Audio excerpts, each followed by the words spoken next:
Ето е моята схемичка. Тук още сме в процес.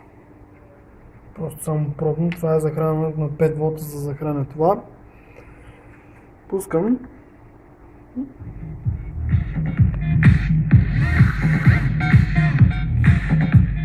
Така. Свързваме буксата.